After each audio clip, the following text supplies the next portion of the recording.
Chance and then you blew it. That is the most absurd statement of the year. Nice. Nice. Oh, baby.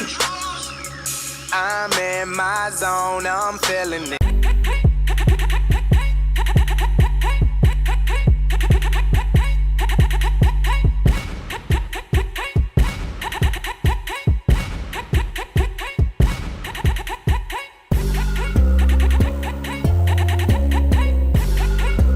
Live from West St. Paul Studios, it's time for MinneZona Sports Live with DJ Matty C and Paul the Shield Vold.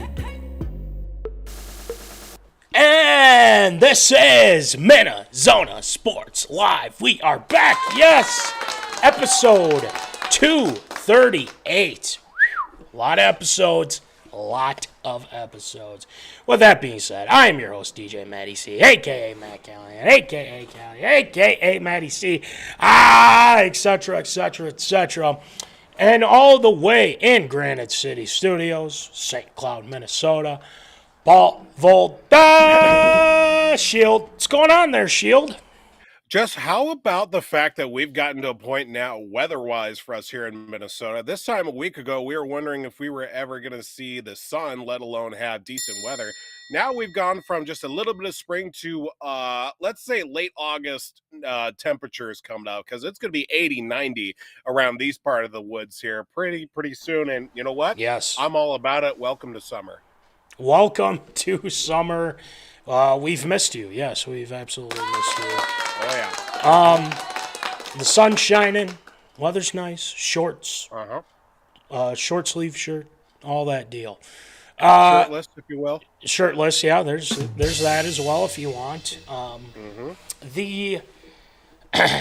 So there's a lot going on in the sports world, Voldy. Oh, yeah. Unfortunately, the Minnesota Wild did lose to the Vegas Golden Knights. We can talk about that for a little bit in School of Logic and whatnot, so we'll talk about that. And the Wolves, they take down the Lakers in 5.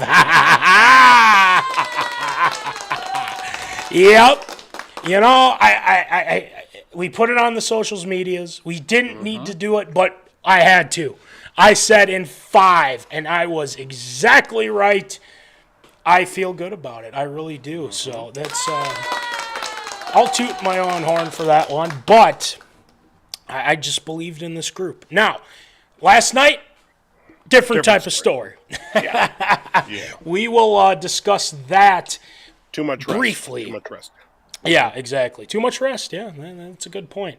We'll talk about that briefly, start off hot take, and then School of Logic. And then we should have Matt Fowler joining us to get the side of the Warriors, per se. So we'll be curious his thoughts on the series and what happened last night and things like that. So it'll Steph be kind out of for a week. Yeah, Steph's out for a week. Buddy Hield played pretty well last night. Draymond was hitting shots. Like, what the hell is this?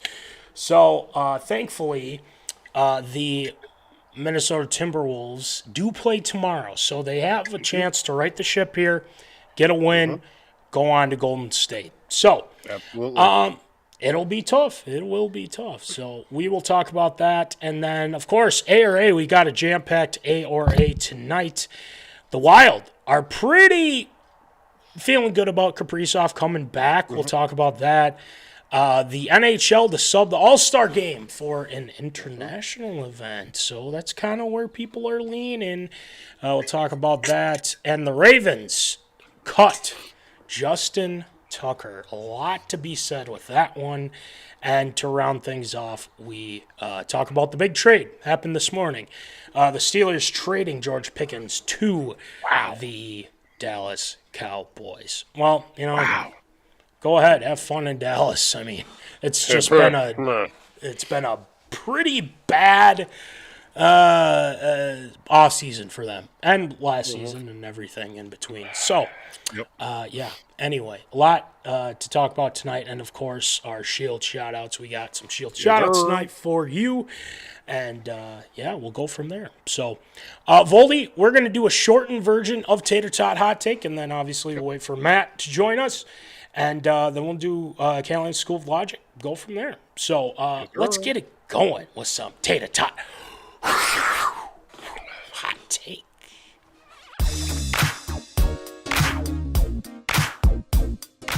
Fresh out of the oven, it's Tater Tot Hot Take.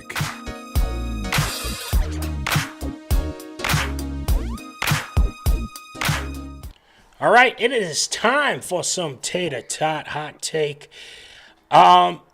We said it at the beginning of the show, and obviously we talked about how the Wolves beat the Lakers in 5. The joke's now pretty much over. We're on to the Warriors. And if you looked on the social medias, both myself and Voldy took the Wolves in not 5, but 6. We did take the Wolves in 6. A lot of storylines out of last night. The big one, the national media people talked about this a lot.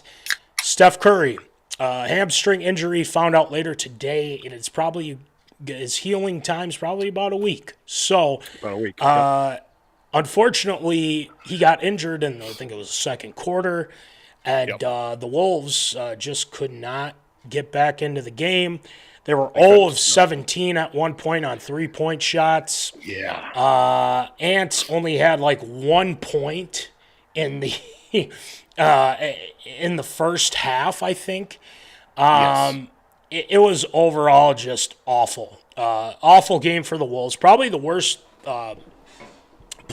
game I've seen this season from them, and whatnot. And losing Curry and still losing.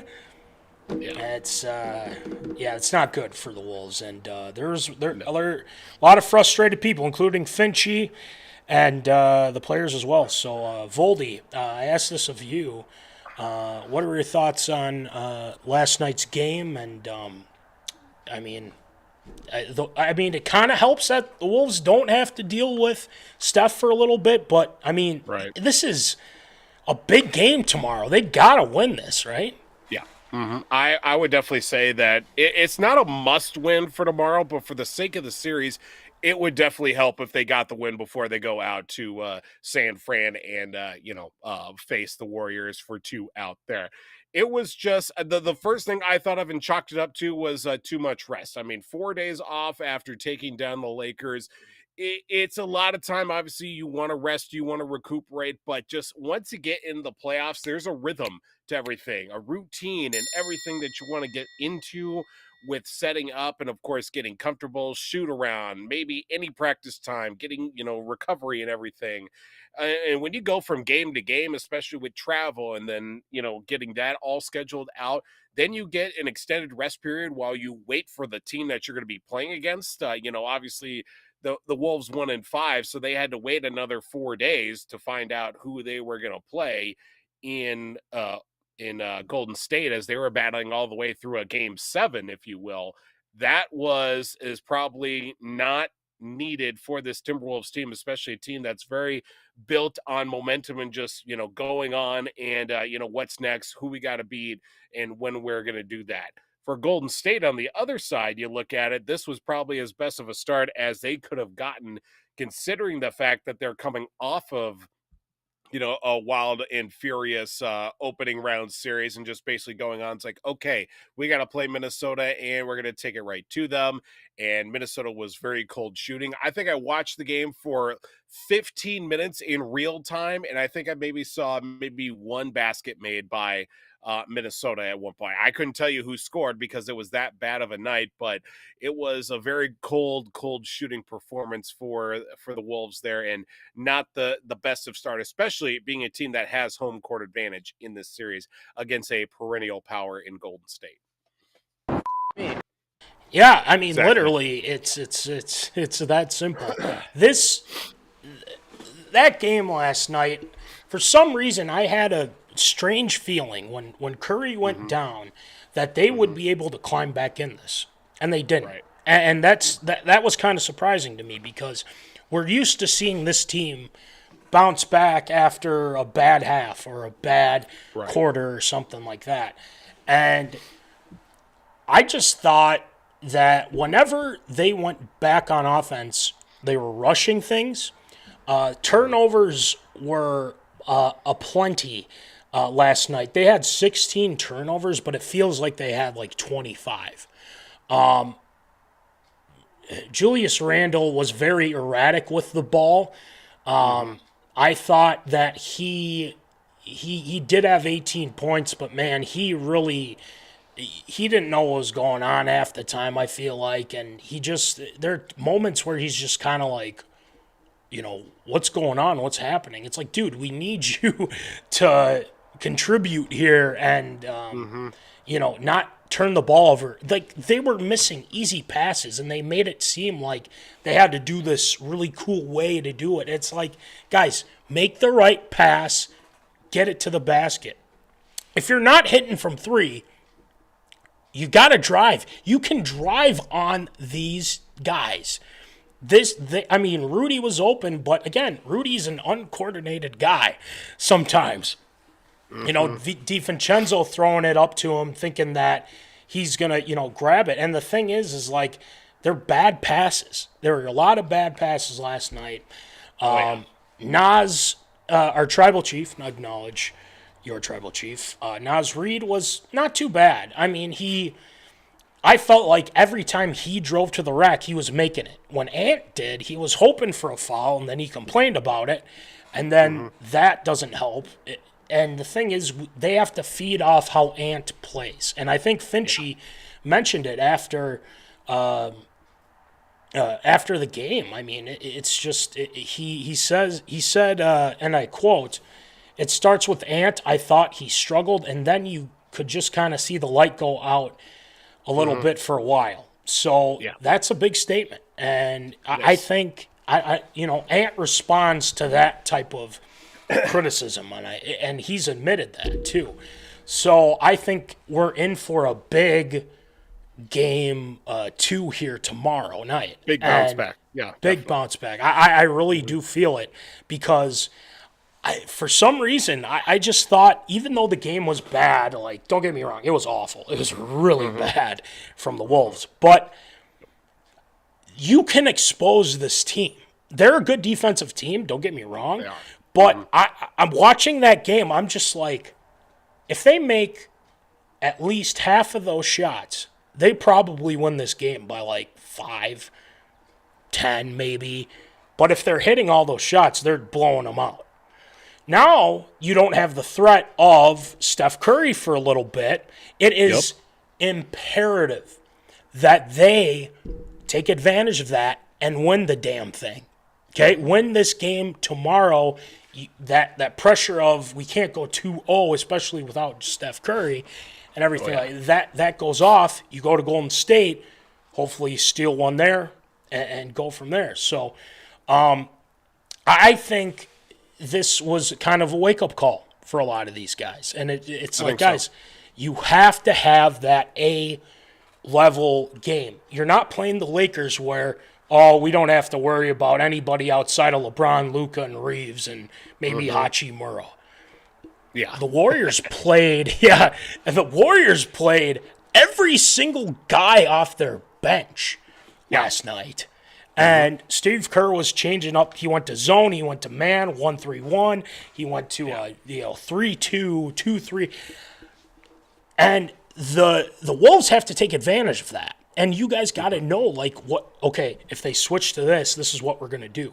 So instead of, having Kerr try to confuse them, be ready for what they're going to throw at you. Okay, if they're in the 1-3-1, this is what we're going to do, and go from there.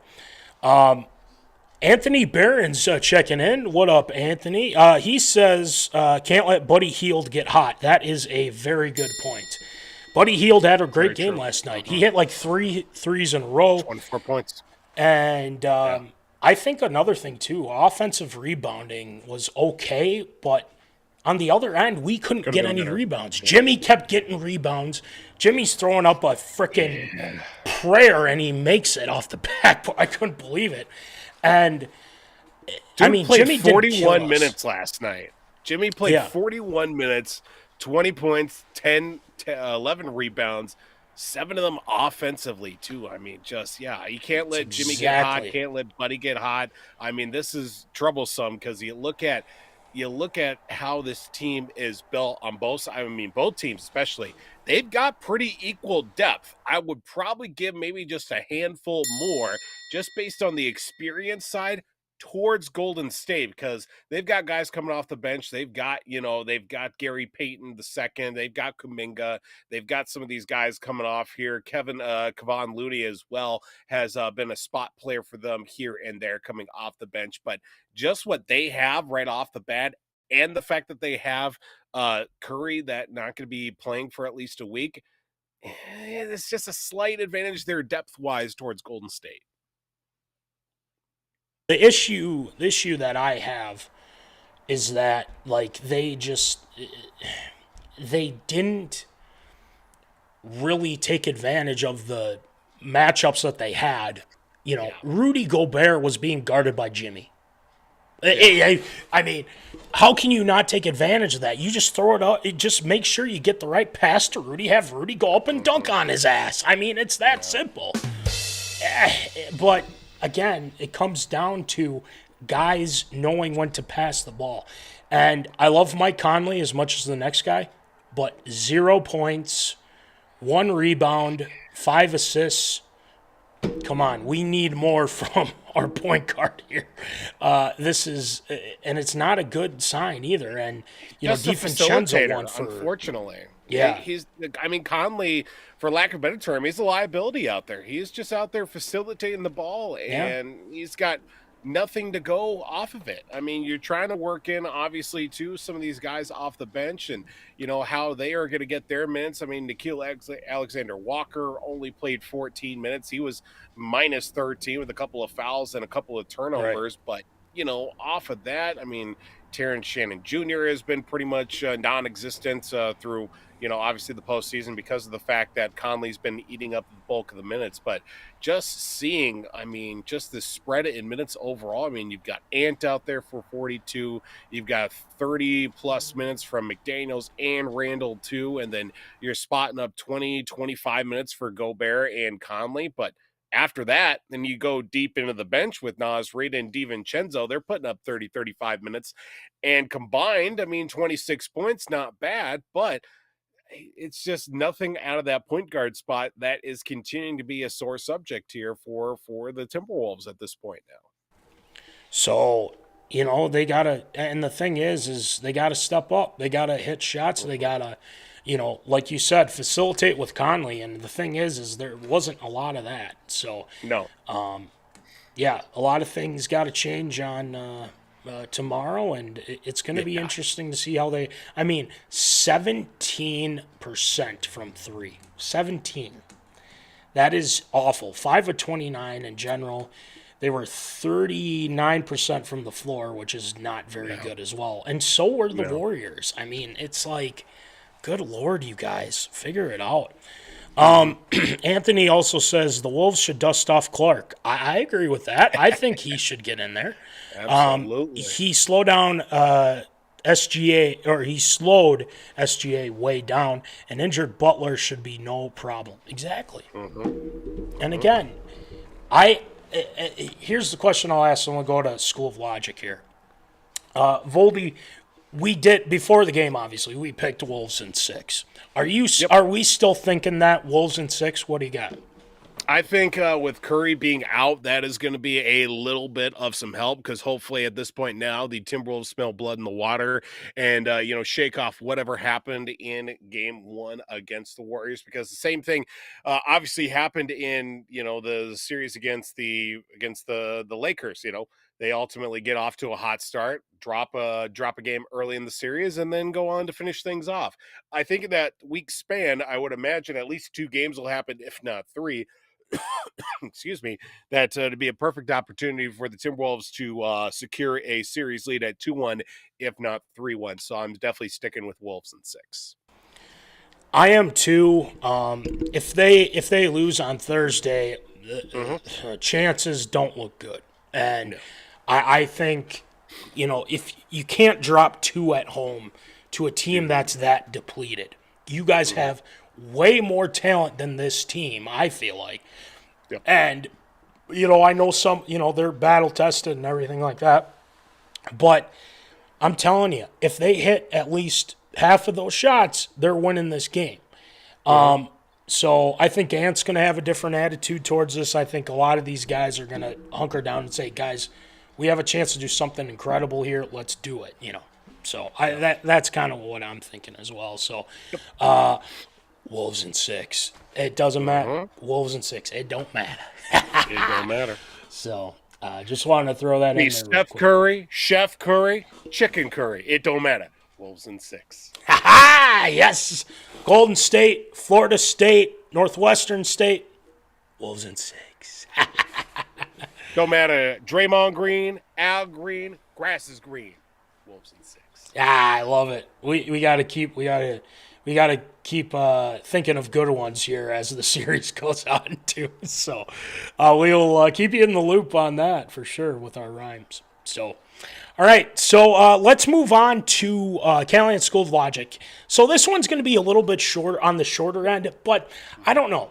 I just feel like Voldy these past few weeks, sports-wise, and or both our team, the Wild and the Wolves that are and were in the playoffs, obviously. I just seen a lot of people chime in and talk about the way that they've been able to come to, like, fans have been coming together to these games. There have been sellouts and just a lot of people very happy that our teams are in it. And we'll talk about that actually a little bit later on, because we are going to keep it rolling with Warriors and Wolves, because I believe our guest is in, and he is right there. Hey, there's Matt. Oh my goodness, what are you guys doing? Oh, my God. Oh, nothing. We're just chilling. What are you doing? Timing. Wow. Yeah, you see how that works? You book me on a broadcast, and then it's just perfect timing right there. Very true. That's very true. Love it. That's very true. Welcome back to the show, Matt. And it started a very interesting series. Has started with the Wolves and the Warriors from last night. We were just talking about how, like, what the Wolves need to do to get back in it and everything like that. But the question I asked to you, my friend, is what are your thoughts on this whole series? What do you got, man? Hit us.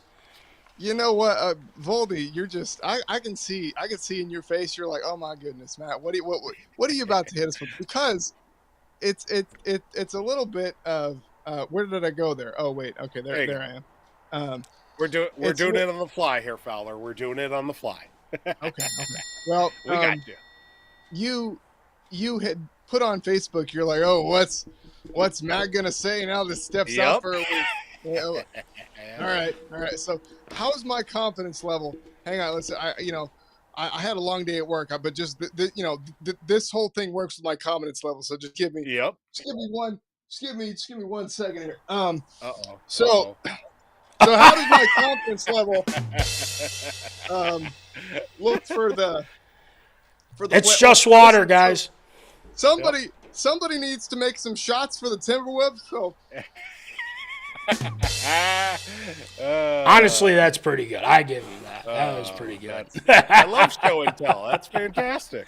It's water, guys. Cheers. Just cheers. Yeah. It is legit not water. It's actually like this right there. No, but so seriously, no. What do I think about this series here? I'm gonna put this bottle of alcohol way away from my electronics. You go right ahead. The series, yes, obviously Steph being out, that's an issue. It's an issue. It's not a death sentence. And if you're a Wolves fan, and I was reading the comments about the loss from the standpoint of the T-Wolves fans, and it's bad when they start like arguing with each other about how terrible it was. Yep. It's like this. From that perspective, you have to win that game. If the star player goes out 4 minutes into the second quarter, and I don't remember what the score was at that point, but I mean, it was a winnable game. It was I think 8, 9, 10 points. I think you got to win that game. And so, does Steph being out mean that the Wolves are back in this series? Definitely. Well, and not if they shoot the way they did yesterday. I mean, I going into it, I thought this is going to sound mean, but just do it. Go ahead. Hey, you guys are used to it. Yep. So, very used to it. And by the way, each time I've been on this show previously has been when my team has subsequently been lost in the Super Bowl, okay? So I'm allowed This is very fair. That's fair. That's fair. But the thing is, I thought Warriors in 5 or 4, just because I knew the matchups.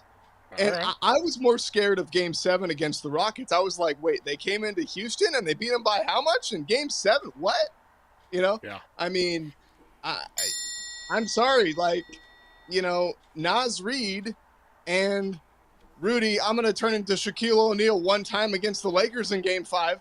But, I mean, they're Gobert. I mean, they're not Howard Şengün and, Dylan, I'm going to try to be a cheap imitation of Draymond Green Brooks. I mean, they're not those guys, and those guys were a lot more physical. And, Minnesota is more of and this is a compliment to them. Like the Rockets were a bunch of, boxers masquerading as basketball players. Okay. Like, fair enough. All they did was just try to beat you up, and it almost worked.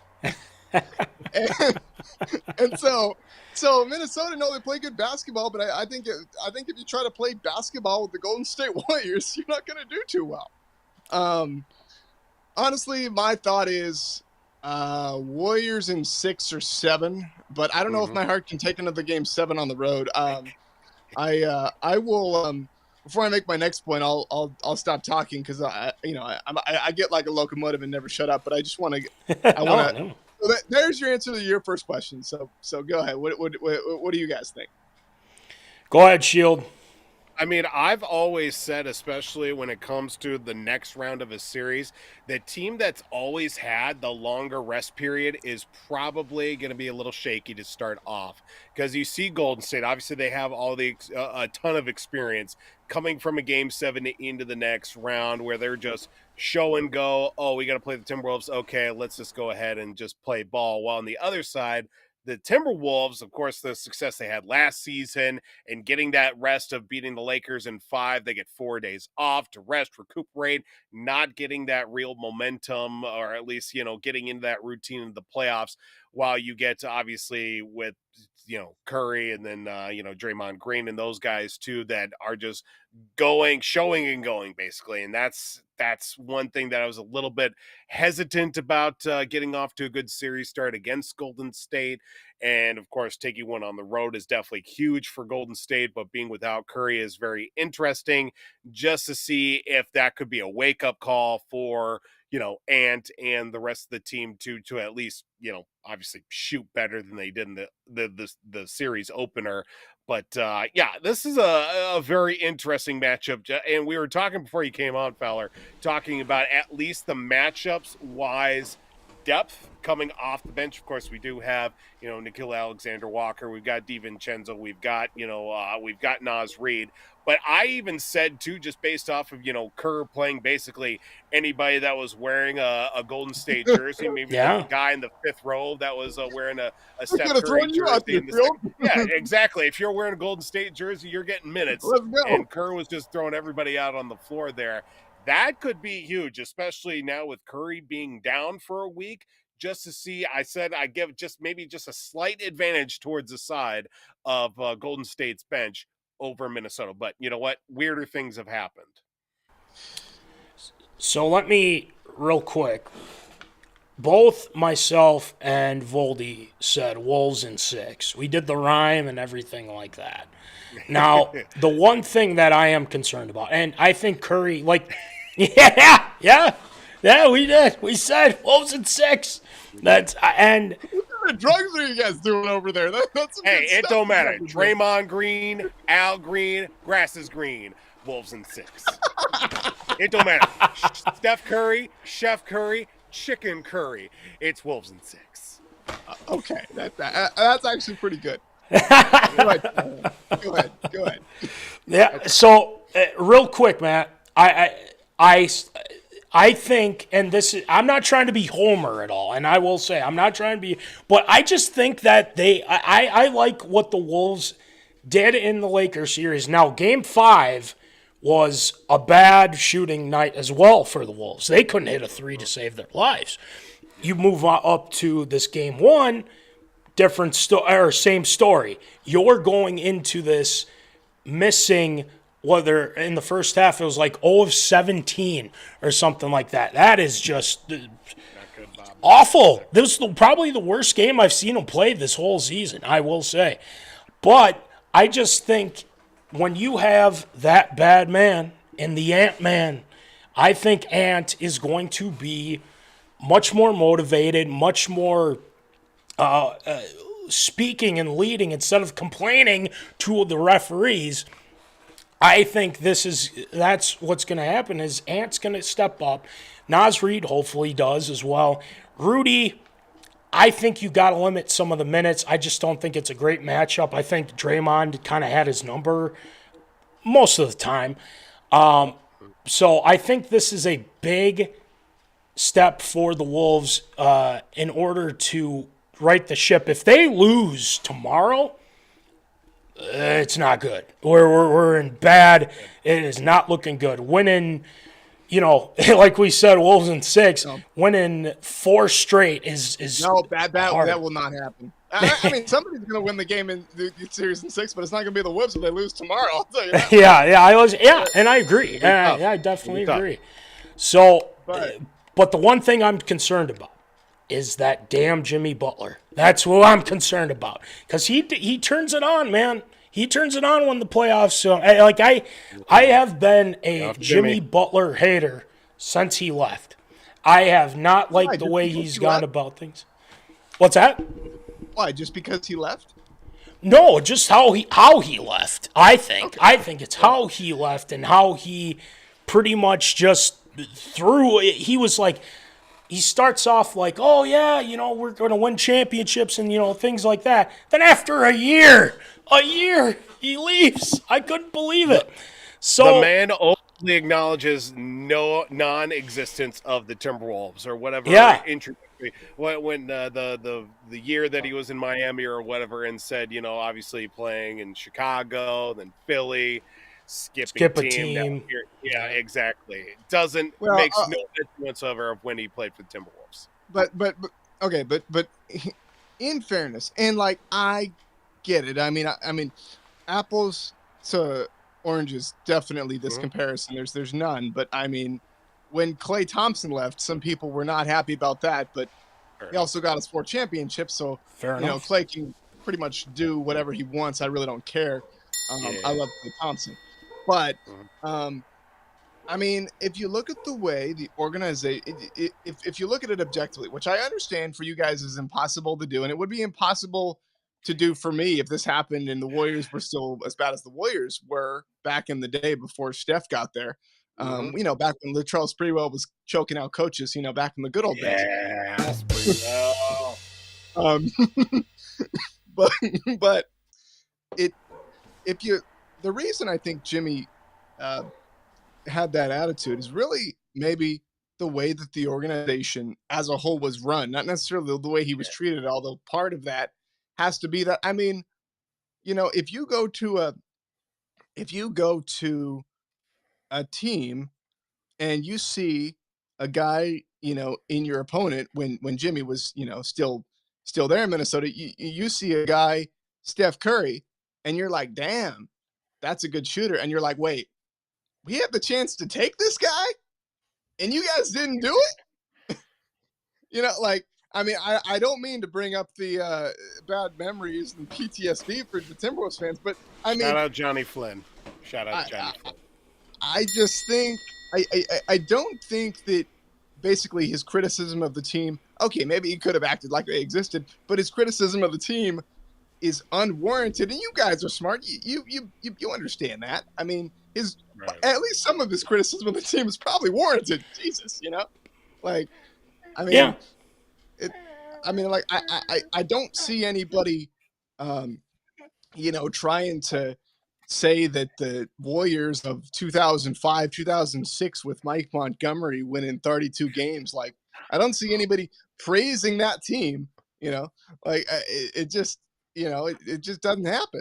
So anyway, but I mean, we can go down the rabbit hole of history all we want, but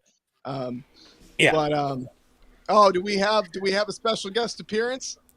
Yep, that's usually going. There's Tate, our third co-host. Yes, third co-host. That's right. Yeah. See, Tate is. See, listen, I had to be spruced up for work. I can't compete with the cuteness of the baby. I can't do it. He's one of a kind. Yeah, I mean, but I think that this will be a good series. But I don't expect the Wolves to win as long as Curry comes back. I mean, if he doesn't come back, then there's a whole thing. But he's going to be back. So, but anyway, I feel like this is the first time you guys have gotten me on the show where it's like not like a general, like, hey, we're doing the Super Bowl and we've got to find 2 people that are fans of both teams. I feel like this is more of a personal interaction, so I'm happy to be here. Of course. I mean, we want to hear, and the thing is we can talk about, Minnesota sports all day, how they can win, things like it. But we want to get the full perspective from the other side. And obviously, you see, with you and Golden State, talk about your Niners and things like that with Super Bowl and whatnot. And, we just want that other perspective. And that's great. And that's kind of what we want here on the show. So it's fun to hear from that. And obviously Voldy wearing the Giants stuff, it's perfect setup for Saw you. that. I did that just for you, Fowler. You're welcome. Yeah, no, that well. Hey, I think today Willie Mays' birthday. I think it is, or it was. It was Wow. yesterday. Yesterday, Perfect It was point. yesterday. Yep. Mm-hmm. Yeah. So yeah, I just want to, just like you guys saying, you want to get the other side. I want to get the other side with you guys. Like when you are going into this series and you see, somebody like Draymond Green and like Rudy Gobert and that, that whole thing. I mean, what's your impression of, okay, if there's a way that the Timberwolves can win this series other than just, saying, and I'm not saying there's anything wrong with this, but you guys say, people say Wolves in 6, Warriors in 7, whatever. Everybody makes their prediction. But how is that going to happen? Like from your perspective, because I mean, well, I think I know one thing. They can't, I can guarantee you they're going to shoot better than they did last game because they can't shoot worse than they did last game. Right. That's exactly right. And by the way, any comparison, I think it was because of a playing style, but the whole Anthony Edwards is the illegitimate son of Michael Jordan. Like, he might be the illegitimate son of Shaquille O'Neal with the way he was shooting some of those 3-pointers and free throws. Yeah. Okay. But it's just so funny. He wanted all the smoke, which is fine to want all the smoke. Right. But then you have 1 point at halftime. But then in the third quarter, you get going a little bit. You're down by 15 and you flex on Draymond. Like, I'm down by 15. Like, is that really a good idea to do that? I don't think that's a good idea to do that. That's just me. One thing I'll quick add to that. And the thing is like, there is nobody like Anthony Edwards. And I'm not even making the comparison to Jordan. Like, this is coming from other people. Like, I feel like it, beside, like me, I look at it as there's one Anthony Edwards and that's all it should be. And I think whenever Ant does something, and Zappa said this the best, Voldy. He said, Ant just doesn't give a shit. That's just what he said. I mean, that's exactly word for word what he said. And I think that with Ant, he's kind of one of those guys where it's like, he's like, I don't want to be the face of the league. He's like, well, you talk all this crap and, X, Y, and Z. But to be honest, the guy's just, he loves basketball. Obviously, he can watch it. He's got to watch out the technicals. He's got that similar to Draymond, like we were talking about. And I think the main thing is how, like you just asked us, Matt, like how are they going to win in 6? How is that going to happen? Well, it starts with Ant, and that's what Finch said after. Coach Finch said after game 1 is like, look, he's the leader on this team, and guys feed off of him in order to, get to where they want to go. Now, you have to do some self-motivation. Obviously, if Ant's off, then someone's got to step up, things like that. But I think the main thing is, from what I saw from the Wolves in the Lakers series, is that they didn't care about Luka and LeBron and how all this media was saying they don't have a chance. Lakers in 6, Lakers in 5, right, Voldy? And it just the Wolves Shannon Sharp's got to be worried about some other things other than that's right, and that's a good point.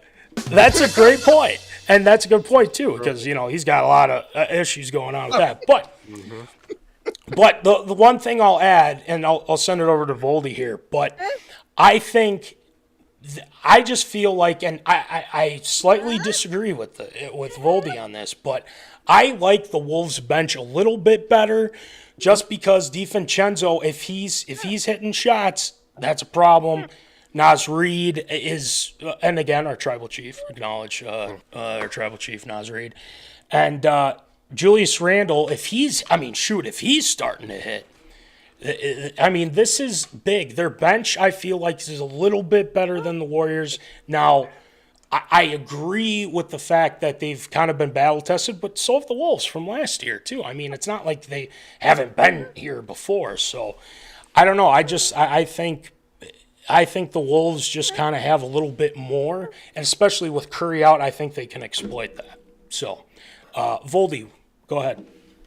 And that's one thing I was going to say too, in respects to how the Wolves are going to win the series against Golden State, is definitely getting a lot more production off the bench. They got to figure out what is really the role of Mike Conley on the floor. He's putting up these 20 plus minutes, and he's putting up as many minutes as he is in the plus minus category. It's mostly been minus, and he gets maybe 2 points maximum. How do you really factor that in with the depth that you have at the bench? Of course, you probably play a little bit more big with Naz Reid out there. You throw in DiVincenzo off the bench too. Got to get that production off the bench. And just, I feel like just winning the battle off the glass is definitely going to be a big one. Because if you have Jimmy Butler out rebounding and equal rebounding against Rudy Gobert, it's not going to be to the favor of the Timberwolves in that regard, because ultimately he can also shoot a lot better than Rudy Gobert. But if Gobert gets going for 20 and 20 like he did to close things out against the Lakers, that's going to be a huge part in the Wolves being able to get out of this 1-0 hole so far and get back into the series. But it'll definitely be very interesting to see how they will be able to match up, especially down into the paint, where they obviously did struggle as a whole in that game one. Well, It's a good point. Go ahead. I think here's the thing, and they have to win tomorrow. I will say this, I'll go on record. I think it's a fair chance that the Warriors get boat race tomorrow and get blown out by 20, and Steve Kerr just sits everybody and says, we do what we need to do, getting one, and we're going to come home. We're going to win both these games at home, and then we're going to, like you said, probably win it in 6 is what he's thinking. And I think that, and obviously the players aren't going to subscribe to that. They're going to try to win. And so, we'll see where it goes. But can we just kind of like pull back from the series for a second and just abstractly kind of look at this whole? Sure. Listen, Ant said, like you had said, he says, I don't care about being the face of the league. Dude, wait. You have to get to the finals or win a championship, right, or something before you're even considered to be in any sort of stratosphere of the face of the league. Are you kidding me? Why is it? I think I know why. I do know why this is, because there's this whole East Coast bias and whatever. But if Steph Curry, who was on paper mache ankles for the first few years of his career, if Steph Curry started talking like that, people would crucify him.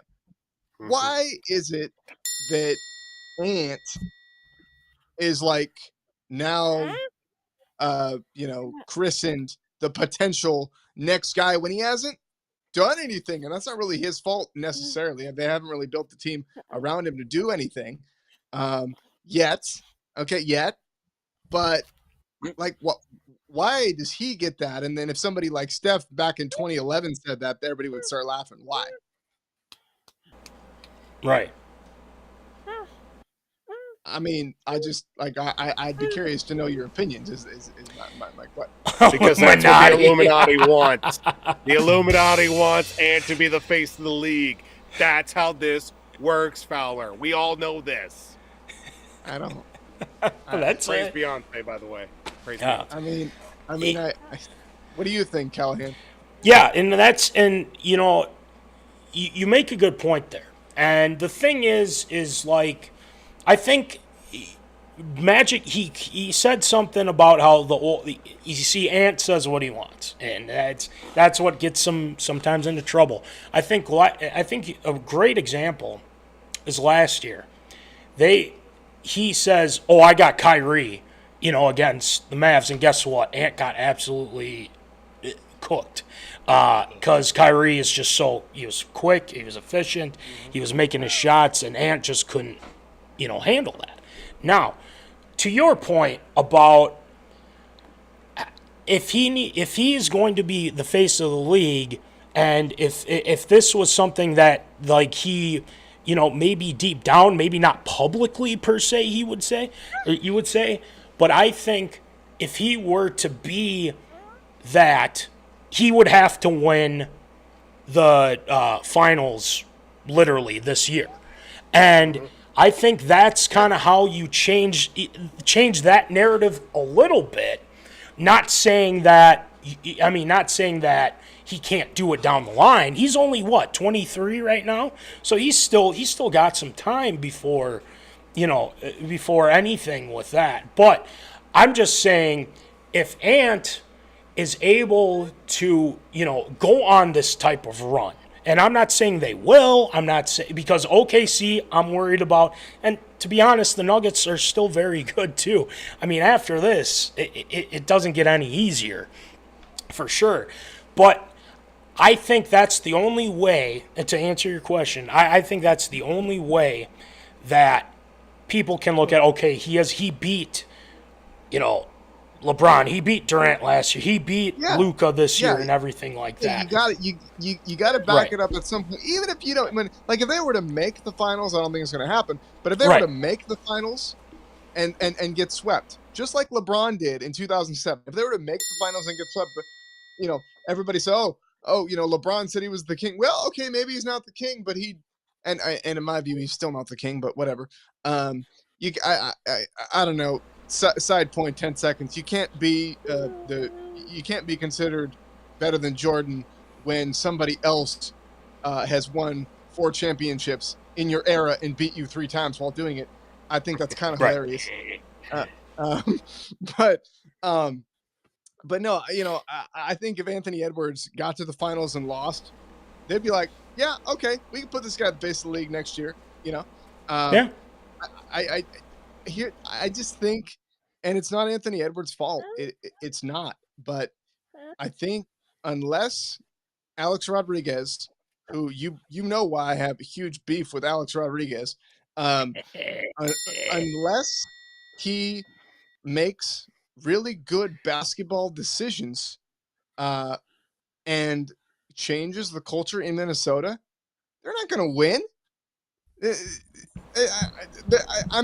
Because they're going to make dumb decisions with trading, whoever or whatever, or I mean, it's not the player's fault, and the Curry Johnny Flynn thing, yeah, people look back at it and laugh and whatever, and sure, yeah, thank you, whoever the GM of the David Kahn, yes, yeah, we don't talk about Kahn, whoever that guy was thinking, but nobody knew. Nobody knew that Curry was, was the guy that Curry was. Fair enough. Yeah. But this whole, I mean, they traded, Kevin Love, and Kevin Love was a great player, and and it's just, I know that certain things don't fit, but I just don't think that Ant can be blamed for the organization's bad decisions. And to tell you the truth, I don't think that their bad decisions are behind them. Why does Alex Rodriguez, why does he want to own the Timberwolves? He wants to own the Timberwolves because he is an arrogant jackass and wants to own something and say that he's the owner of something. He doesn't want, Joe Lacob bought the Warriors. You want to compare it franchises. Joe Lacob bought the Warriors. He was a basketball fan that happened to have a lot of money versus somebody that has a lot of money that thinks it's cool to own a basketball team. Fair enough. And I don't know. You can tell I'm getting a little riled up about this. This kind of pisses me off. I love it. Yeah. Yeah. A couple things I will add to that. And the thing is like, I had personal beef with A-Rod as well. The cheating, the lying about roids, things like that. I mean, there were a lot of things I have a lot of beef with Alex Rodriguez. Don't get me wrong. But I will say, and this is Glenn Taylor, who is the current owner for the Minnesota Timberwolves, has been abysmal. He has been terrible at hiring the right guys. I mean, Flip Saunders was the one that was kind of keeping it up, and then, God rest his soul, Flip Saunders. He freaking died. Yeah. And Glenn That's doesn't the kind know. of luck we have with the Timberwolves. Right. Best coaching option we have just goes up and freaking dies. Yeah.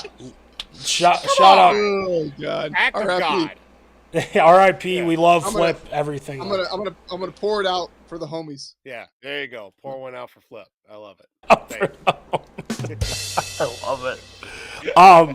But I look at it from this perspective. They brought in Tim Conley, and you know, okay, you can question the Cat trade and everything like that, but the fact of the matter is they weren't going to re-sign Cat later on because he would have gotten more expensive.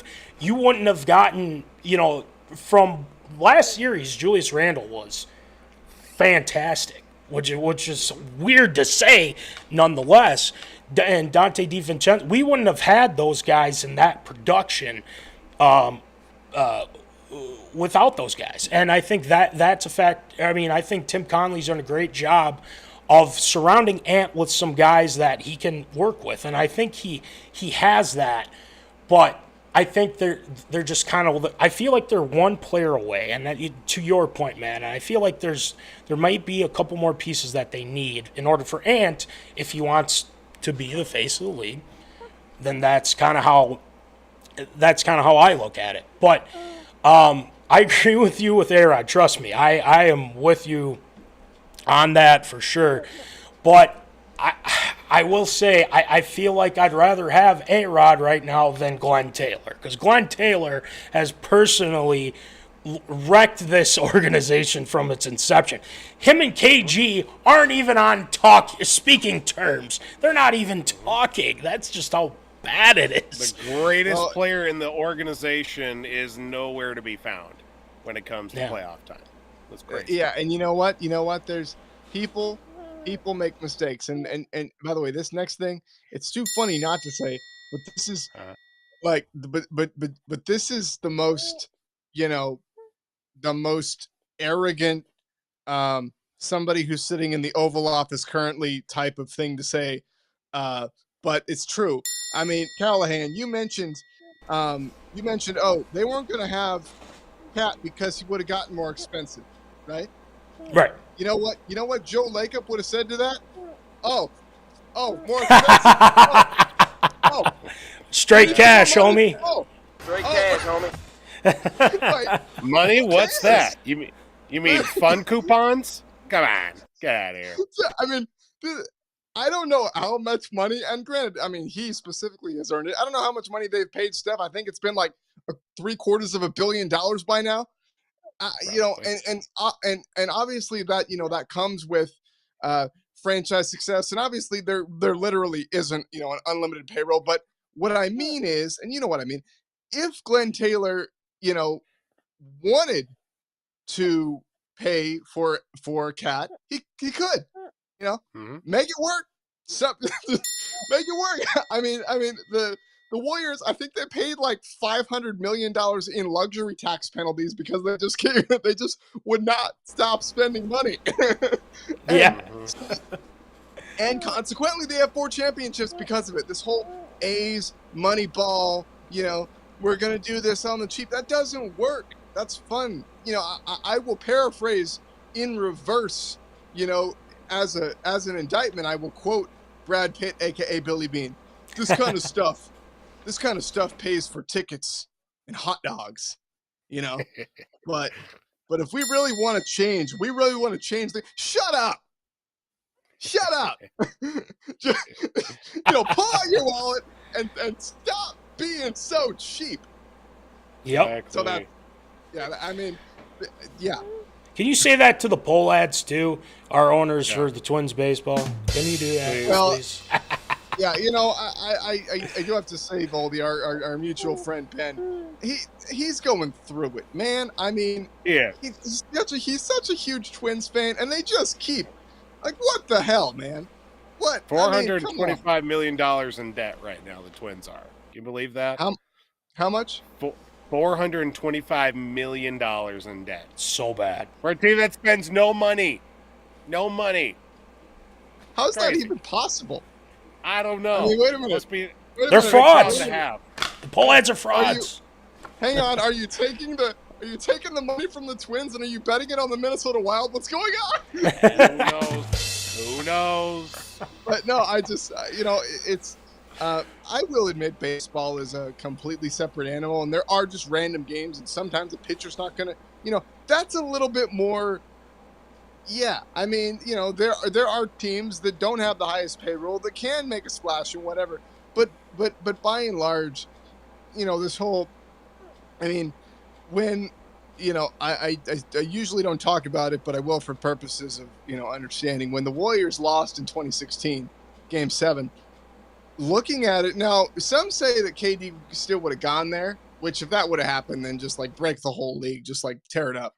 But I mean, if they would have, in my opinion, I mean, there are pitfalls to this, and it just so happens that the Warriors have won and lost at the right time. Because if they won that game, yeah, they would have the greatest team ever. And, I still think by record, I mean, well, it is by record the greatest team ever. They just didn't win the whole thing.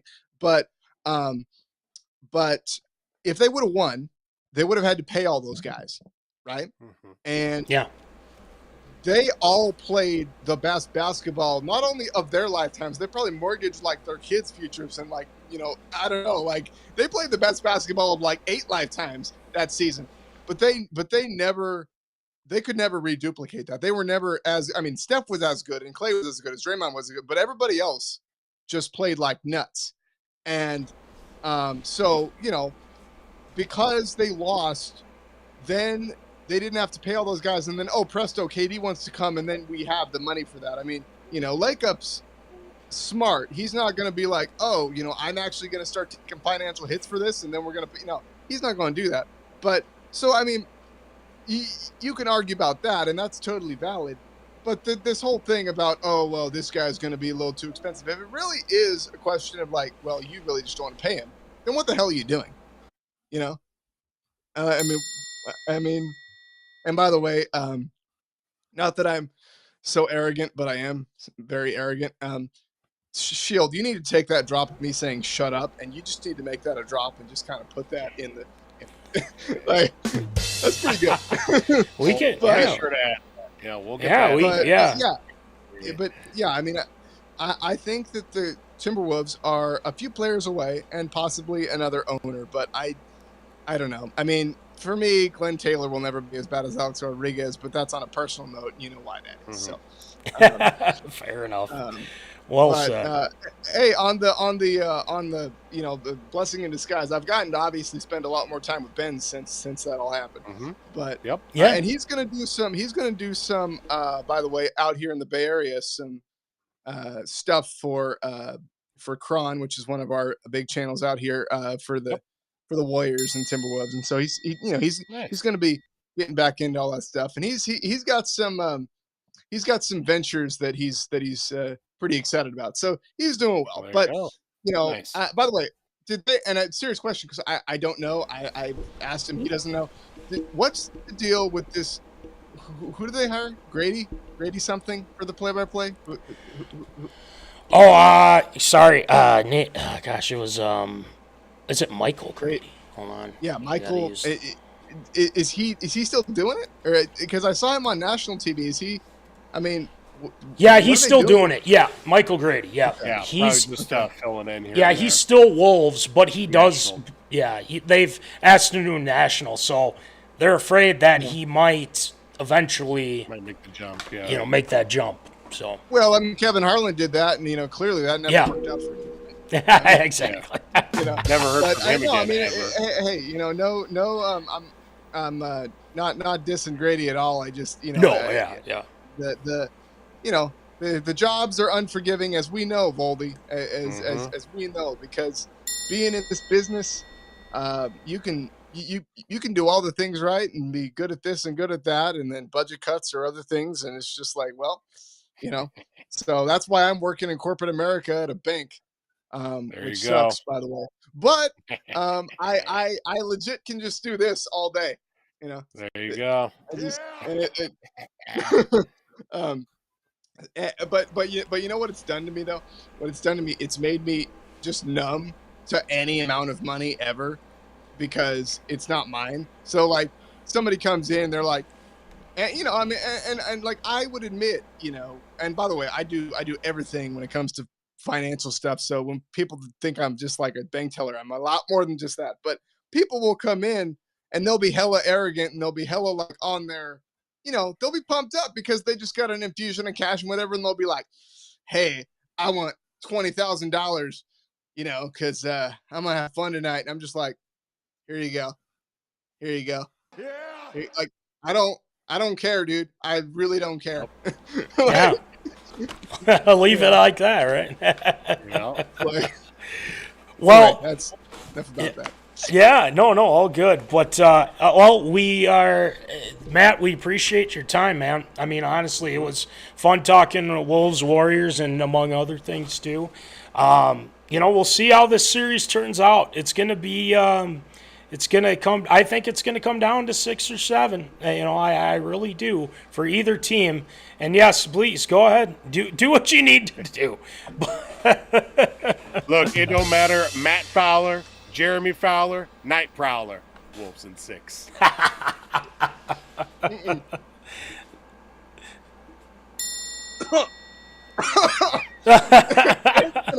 Ant's gonna need a swing of this after game 3. Because listen, drink responsibly, everybody. For anybody that, when I moved to Minnesota, literally Dave was like, people drink there, okay? Yeah. But if true. you've ever seen, have you ever seen that that Funny or Die skit where it was Kobe, and it was like he was so positive that they were gonna win that series against the Mavericks that it's like, they're only up 3 games, not 30 games, just 3 games. Everybody calm down. And then the 4th one comes, and he just walks into the press conference with like a bottle of Jameson. He's like, anybody want a shot? I just want a shot because none of my teammates could make any shots. I just want to see a shot made. Okay? So Minnesota fans, you want to see a shot made, here's a shot. Fair enough. All right. Well, good luck to your Warriors, and obviously drink responsibly, folks, zoners. Do not drink and podcast, folks. Yeah. Learn anything. Exactly. All right. I'm going to work tomorrow. This sucks. Yeah. Oh, man. That'll be fun, huh? I know. Hey, I really appreciate you guys having me on. It's always fun. And you know what? May the best team win. And let me ask, so do you guys do, I'm assuming it's definitely not as big as the Super Bowl, but obviously you do this show every week. So during the finals, if one of our teams happens to be there, I'd love to jump back on. Absolutely. Sure. Yeah. Even if it's the Wolves, you can jump back on and be like, hey, remember when you were drinking before game 2 and we're so confident? Remember that? Yeah. And then, of course, We got content for days. Yeah, I know. But no, it's really good. Good seeing you guys. Let's not be strangers. And I truly hope this series is good, and I hope that either way this comes down to a shot at the buzzer for somebody, because that's the way that the playoffs should go. That is a great point. Very good point. So sounds good, Matt. We'll talk to you soon. All right, guys. See ya. See ya. See you, Fowler. All right. Well, Voldy, I think what we're going to do, and again, that was fun. Thank you to Matt Fowler again. Hopping on. That was a lot of fun. Obviously, we still got Wolves in 6. Doesn't matter. Golden State, Florida State, Northwestern State. Wolves in 6. So we're going to forego School of Logic this week. We'll save it for next week. Let's just get right into it for ARA. We got Wild, we got Kaprizov, we got NHL going to international event instead of the All-Star game. The Ravens get rid of Justin Tucker. A lot of controversy surrounding that. And then big news today, George Pickens traded to the Cowboys. So let's get it going with some absurd or approved. It's time for everyone's favorite segment, Absurd or Approved.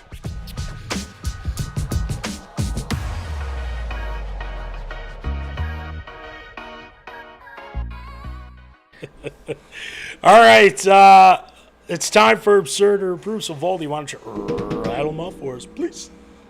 Well, after the unfortunate end of the season out of the first round for the Minnesota Wild, now making it the 8th time in the last 10 years that the Wild have struggled to make it out of the first round. The first team actually in the span of the Big Four, that being the NHL, MLB, NFL, and NBA, to be the first team to lose 8 times in the last 10 years out of the first round. That is not a record that the Wild want to hold. We look towards the offseason, and a very critical offseason when it comes to, obviously, the future of the franchise. And, of course, for General Manager Bill Guerin looking into this summer, going into next season. Of course, Bill Guerin being the manager, GM for the Wild, but also for Team USA with the Olympics coming up here next year. The first order and big thing on the list for the offseason is going to be re-signing Kaprizov. Of course, with Kaprizov, who has 386 points in 319 regular season games, while putting up 21 points and in 25 games for the Wild since coming over from Russia.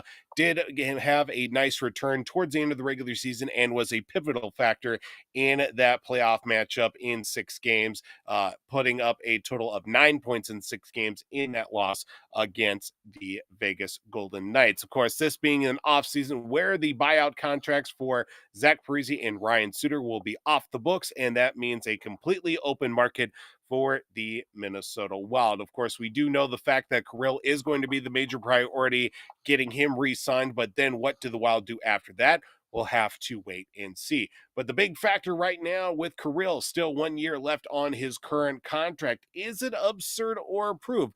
Kirill's contract will have an over-under right now, 8.5 years coming up here for Kirill the Thrill. Oof. Well, we've definitely... The Wild have learned their lesson in opposed to these long-term contracts. 8, I think, is a pretty good number to be at. I don't like it going further than that. And the reason why I say that is because there's no doubt that Kirill wants to be here. We want him here. And that's pretty much the end of that. Now, Bill Guerin has a duty this offseason to make moves and adding more to this team than what we've had in previous. Now, there's no more excuses about, oh, well, we're hampered by the Suter and Parise contracts. We can't make moves because of that, and it's ate up all of our cap. All right, well. Now there's no more excuses. Now it's like, all right, pay Kirill, have enough left over to add more talent to this team.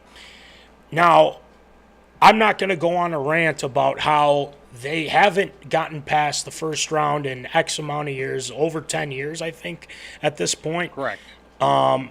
And it's pretty apparent that the cornerstone to this team is Kirillkaprizov. So this is an absolute must that the Wild get a deal done, and I think Billy G will do that. But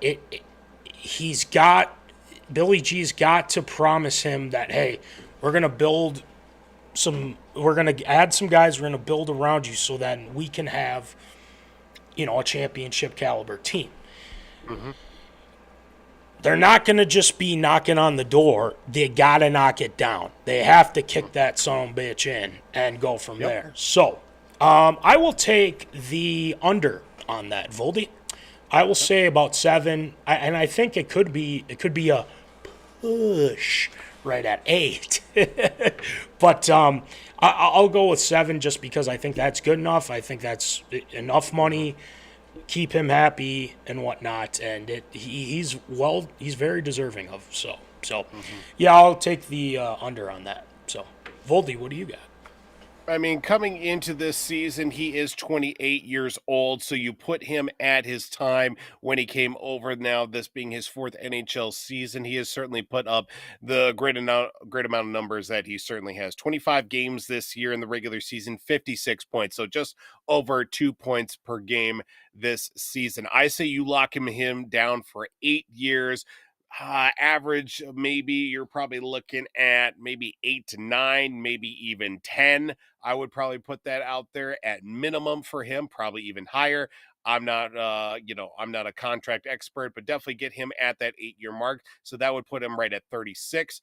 That would definitely be at this point in the, you're right now in the prime of his career. And especially given the fact that he's only played 4 seasons and still considered young on the side when it comes to NHL experience, he is definitely have a lot of great things, a lot of great years still in front of him. Now we're looking at building in front of him as well.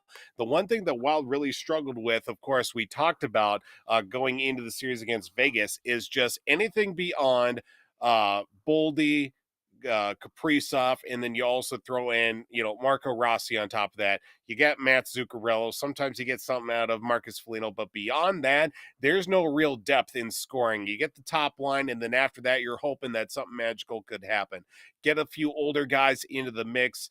That's really beyond that. So really building off the depth and getting maybe sign a extra forward or two, maybe a couple of guys that could be really good, solid second liners, maybe even fill in on some power play time, going to be big for them. Still guys that are young enough, but have enough NHL experience to really fit into the mold here for the Wild and really build defensively too, because once you get past the top pair defensively, it's really just a who's who of characters on the back end for the Wild, and long the days of Matt Dumba on the blue line for the Wild there, who was a solid enough player for them. I say 8 years for sure, so I'm going to take the under on the 8.5 years on the contract. So it's going to be a big offseason. I'm looking forward to it, see what comes about for the Wild here, and especially now that they get Parise and Suter's contract off the books, even though currently the Suter's getting paid by 3 teams right now, and that's crazy.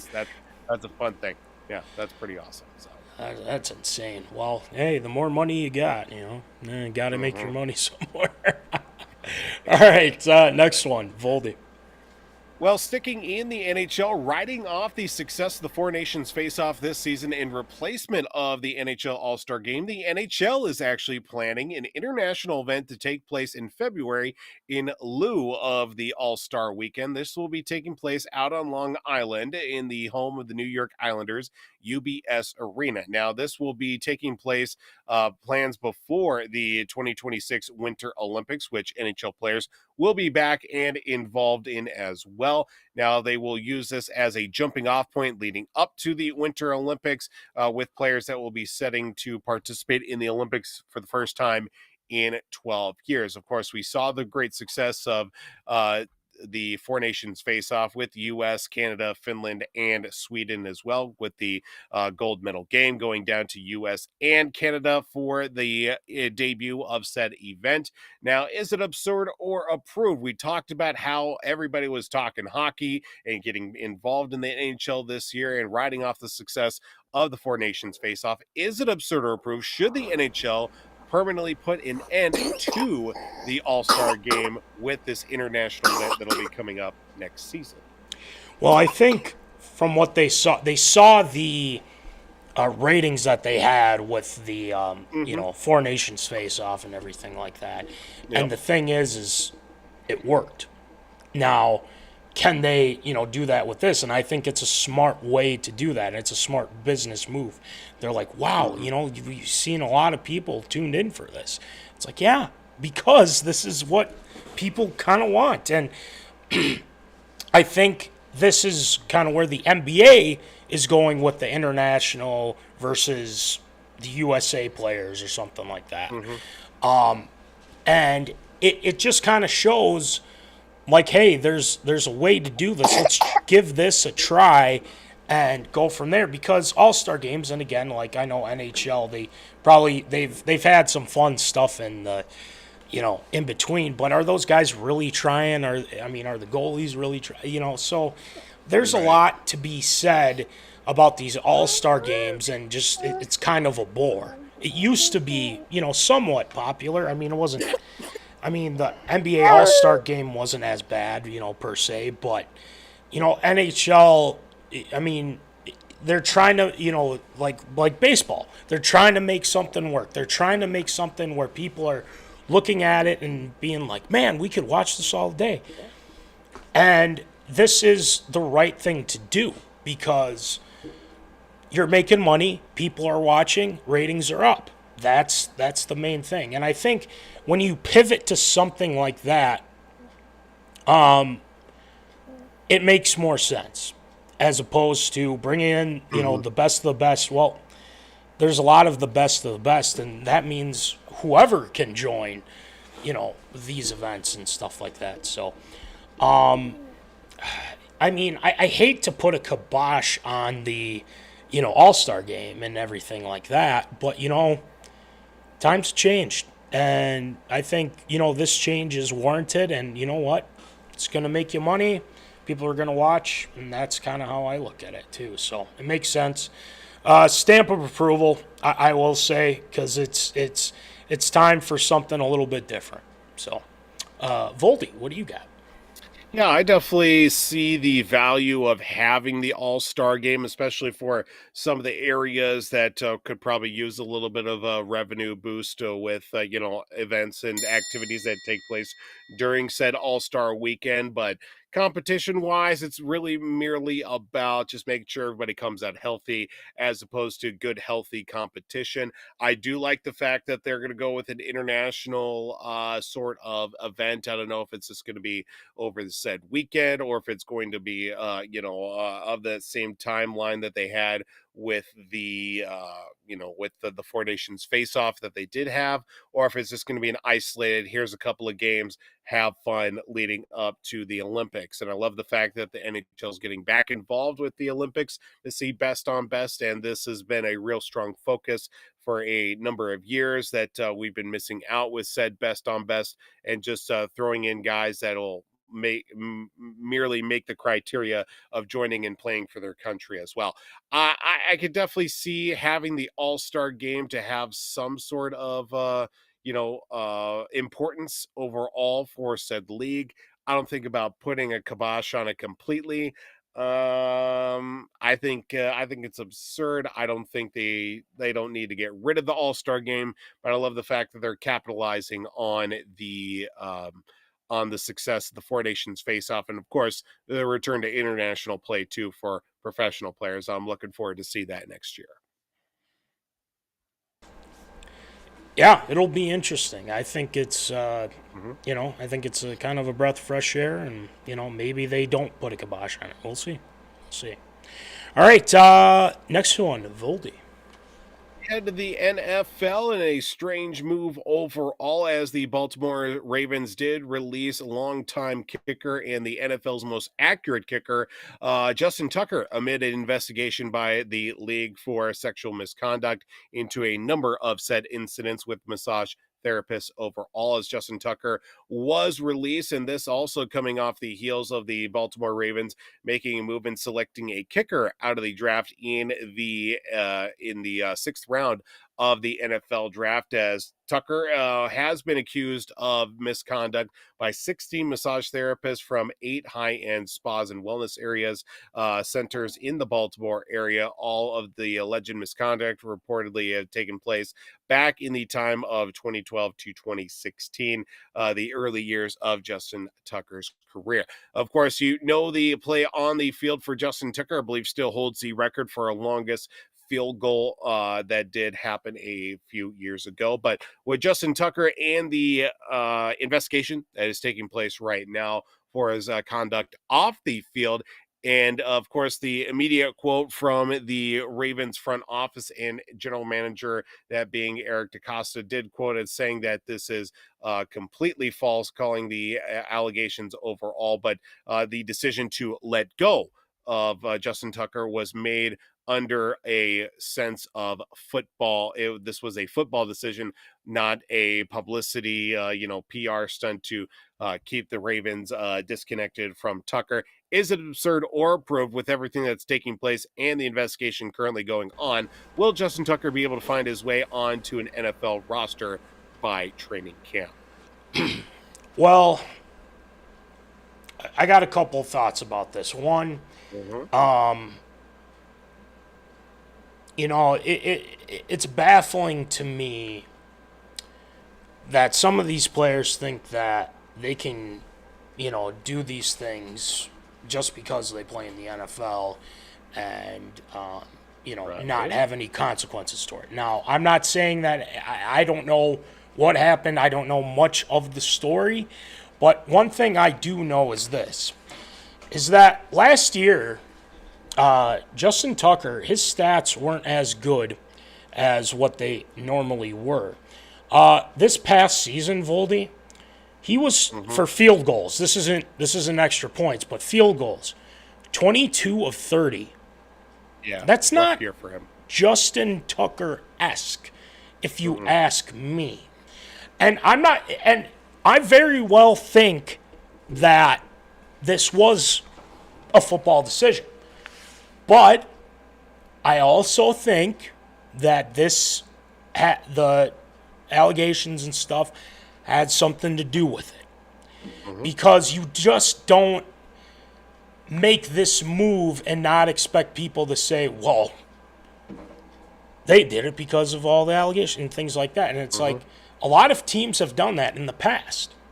Ask the Chiefs. The whole thing with Kareem Hunt. Ravens in itself, Ray Rice and everything like that. Now, this tells me that I don't think he's innocent. I think whatever he was doing, he wasn't supposed to do, and if it went on for that long, something tells me the Ravens know something we don't. But it doesn't shock me because he wasn't Justin Tucker-esque, like we've said. No. He spent all his career with the Ravens, and he has been literally one of the best kickers of all time. Obviously debatably with Vinatieri and whatnot. I mean, it's up for debate, but he has been very good. So yeah, I think it definitely had something to do with all these allegations and stuff, but I think they looked at it, they drafted a kicker as well, so they kind of knew what they wanted to do, but it just kind of shows, you F around, you find out. and that's kind of what happened with Justin Tucker. Now, to answer your question, Voldy, I think he will. It's got my stamp of approval.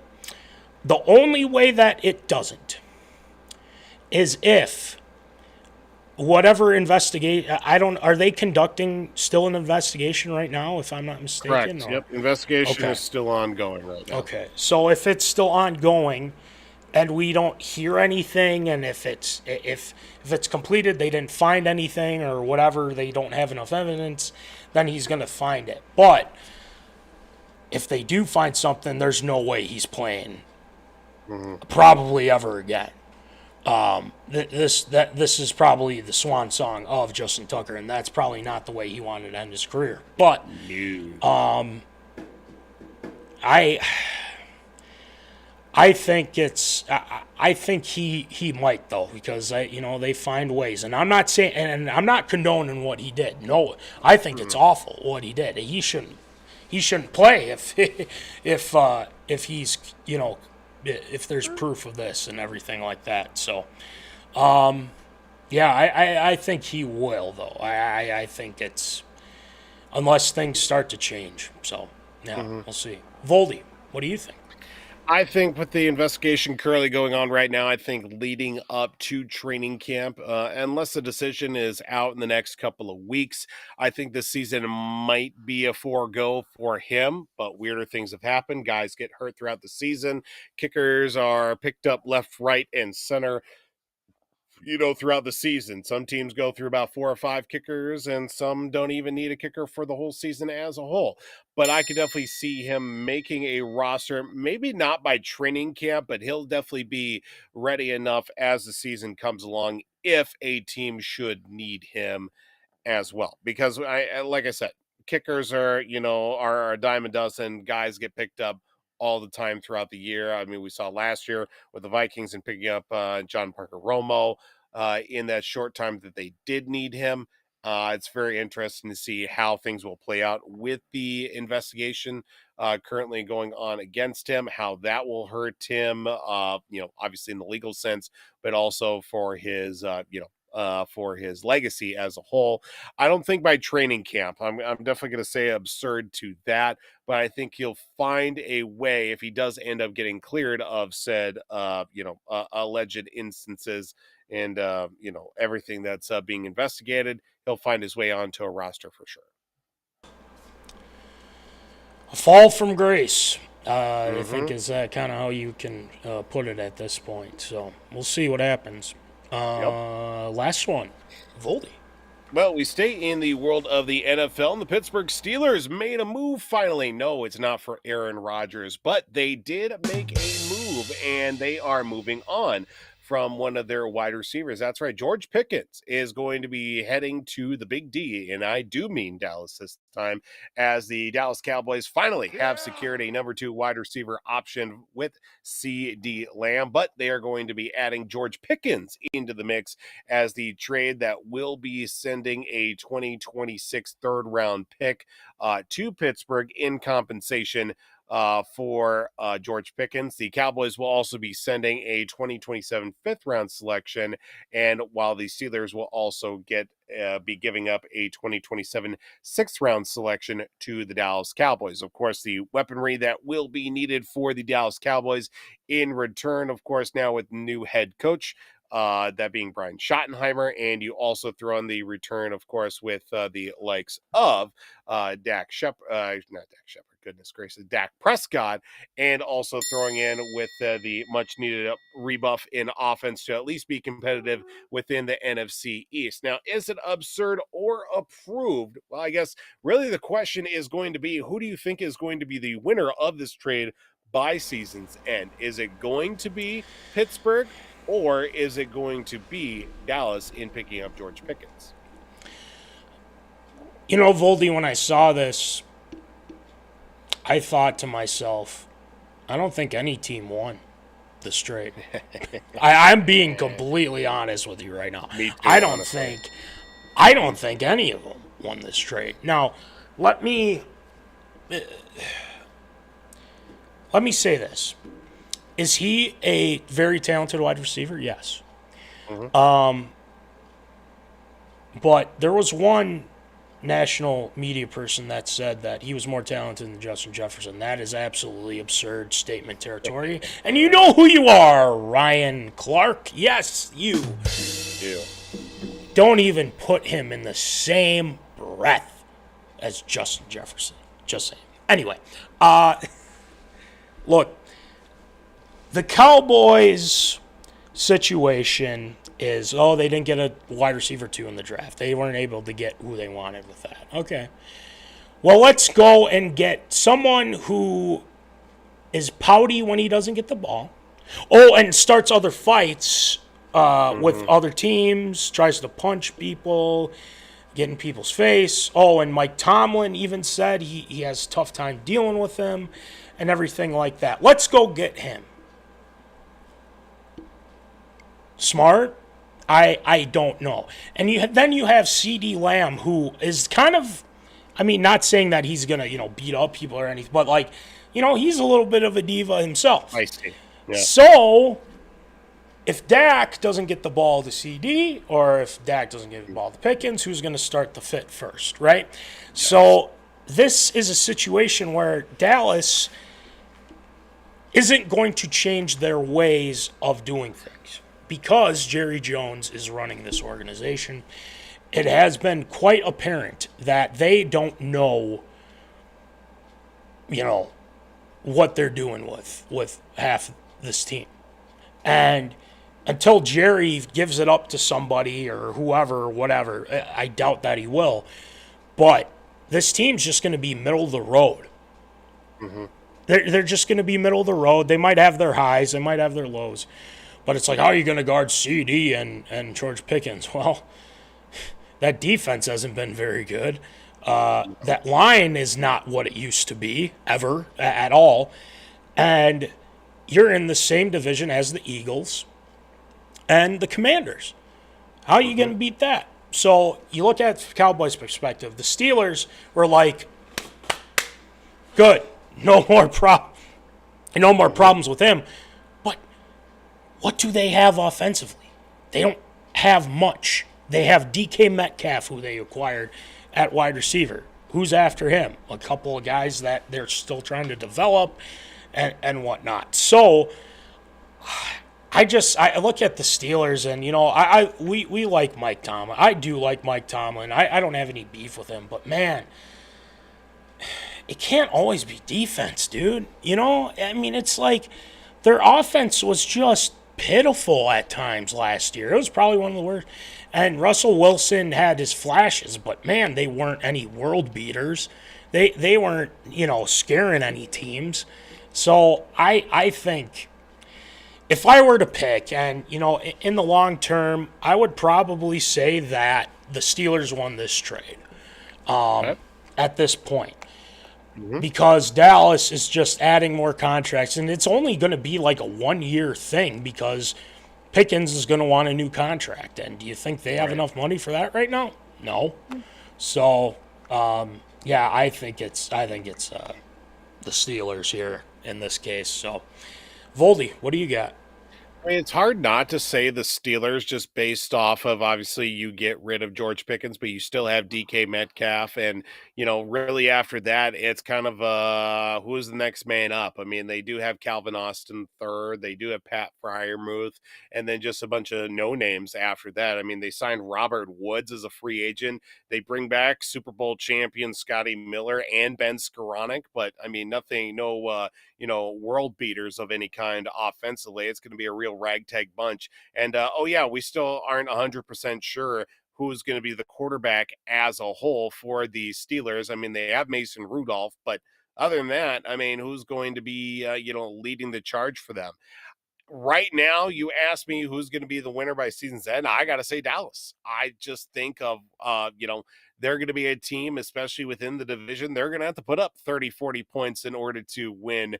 I mean, defensively, not the greatest defense as a whole. They have an offensive-minded coach, too, in that mix. Dak Prescott, you throw in CeeDee Lamb. They got Ferguson in the mix there, too, out of the tight end spot. Then you throw George Pickens. They could definitely move the ball a little bit. Are they going to win a lot of games? I don't know, but they're certainly going to be quite competitive, and they're going to have to put up a lot of points in order to keep pace, especially with a very stacked NFC East. And who knows what the Giants are going to be like this year, especially with a young burgeoning group that they have and a very packed quarterback room now that they have in there with, of course, with Jameis, and you throw in Russell Wilson there too. Also, it's going to be a very interesting interdivisional makeup for them as a whole. But right now, I'm going to say Dallas is going to be the winner by season's end with this trade. We shall see. And one other thing. Oh boy. Breaking news. We have breaking news. The New York Knicks have taken a 2-0 lead on the Boston Celtics. 91-90, the Knicks won. Brutal. Bodega Cat and Jalen Brunson getting it done in New York. Well, Good for Cat. Another 20-point deficit in order to win that game.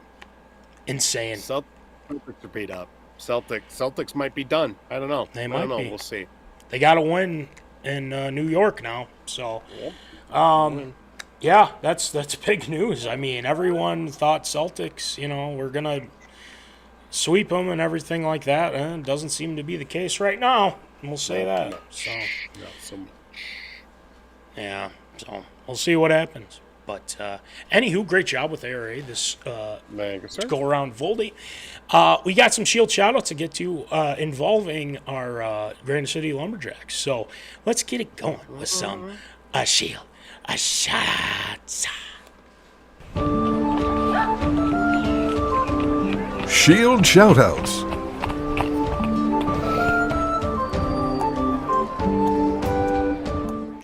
All right, it is time for some Shield shout-outs. So, Shield, who you shouting out tonight? Well, we will start things off. Of course, big thank you to Matt Fowler for joining the program as well to give us an update on how things are looking for Golden State. So big shout out for him for joining the program. And do not drink and podcast, folks. I think that was the big thing that we learned here with our conversation with Fowler, and hopefully the best of luck for him out in the Bay Area. Also, big shout out to the young man sleeping on me right now, as Tate Vold over the weekend was actually baptized. Yes, took us a little time to get that all taken care of, but Tate was officially baptized. And a big thank you to everybody for coming out and celebrating Tate and getting together. Of course, big thank you to Jim, Sheila, and Jake Tews for hosting the festivities after church. So that was a great time, great food, and just a great time to get together with family and friends. Now, we send shield shout-outs to former Granite City Lumberjacks Dom Thomas and Patty Danaski, I should say, on signing their letters of intent to play college hockey for the upcoming fall.